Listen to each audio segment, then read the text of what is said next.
Pervežant akvariumus, stresuojant augalus, žuvis ir taip toliau, sugrūdus viską į vieną krūvą, man padėjo neužrūgti 2 dalykai. Pirmiausia, gruntas. Šitoj, nežinau, kiek čia yra, 15-12 litrų dėžėjai, buvo va tiek grunto. Ir tas gruntas jau buvo buvęs kitose akvariume, jis yra pilnas bakterijų, pilnas brudo, jau iš buvusių veikiančių akvariumų. Ir dabar vat, šitą smėlį kvarcinį, šlapę, dedu į dėžutės, ten dėsiu augalus. Tai man yra bakterinio balanso garantas, nes šitas smėlis jau keliauja iš akvariumo į akvariumą su krevetėm ir žuvimis. Jame yra daug jame yra daug sraigių, jame yra daug bakterijų.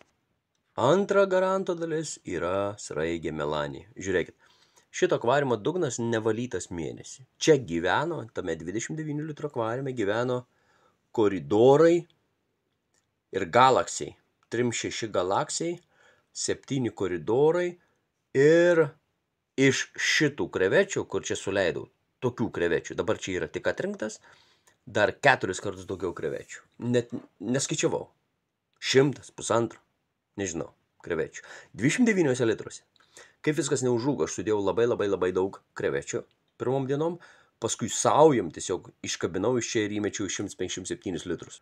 Bet jos čia suvalgė visą žuvų š. Kiek nereikėjo, tiek aš išmečiau, nes jos pradėjo lipti į vandens paviršių, aš mačiau, kad yra per daug, nes krevetės irgi kaip gyvūnas naudoja deguonį. Tos sraigės, ne krevetės, sraigės melanijos, irgi naudoja deguonį.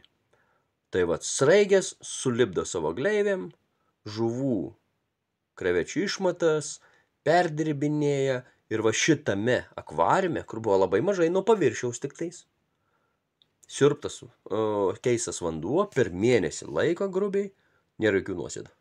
Nes krevetės ir sraigės daro pilną ciklą. Nėra, čia turėtų plaukioti š, bet jo nėra. O filtriukas yra Aquel cirkuliatorius su 2 kempinytėm, jis šiukšlim aplipęs, bet kempinė per tą laiką nebuvo plauta. Ir dirba pilnai. Tai vat, sraigės melanijos ir smėlis. O smėlis gyvena va čia 157 litrų akvariume po tais augalais tiesiog dugne. Tiesiog gyvena smėlis. Dėžiai. Kažkiek krevečių ant jo replioja ir sraigės į jį susilindus išliaužė. O to akvariume kitam kampe buvo įpylęs kitą kvarcą, kurį turėjau, ir abudu jie yra dabar pilni bakterijų. Man tas smėlis pilnas sraigių ir bakterijų ir yra biologinio balanso garantas. O ten yra irgi toks pat Aquel cirkuliatorius su 2 kempinė. Ir viskas. Dabar į tą smėlį kabinu į dėžutės, susodinsiu augalus, jokio pogrunčio, jokio grunto, niekur ir tie augalai, va tie, kurie dabar plūduriuoja, toliau puikiai augs. Va, kol kalbėjau, iš smėlio įdėta į dėžutę išlinda sraigė. Aš ją dabar išimu, o paskui jie atsidurs akvariume.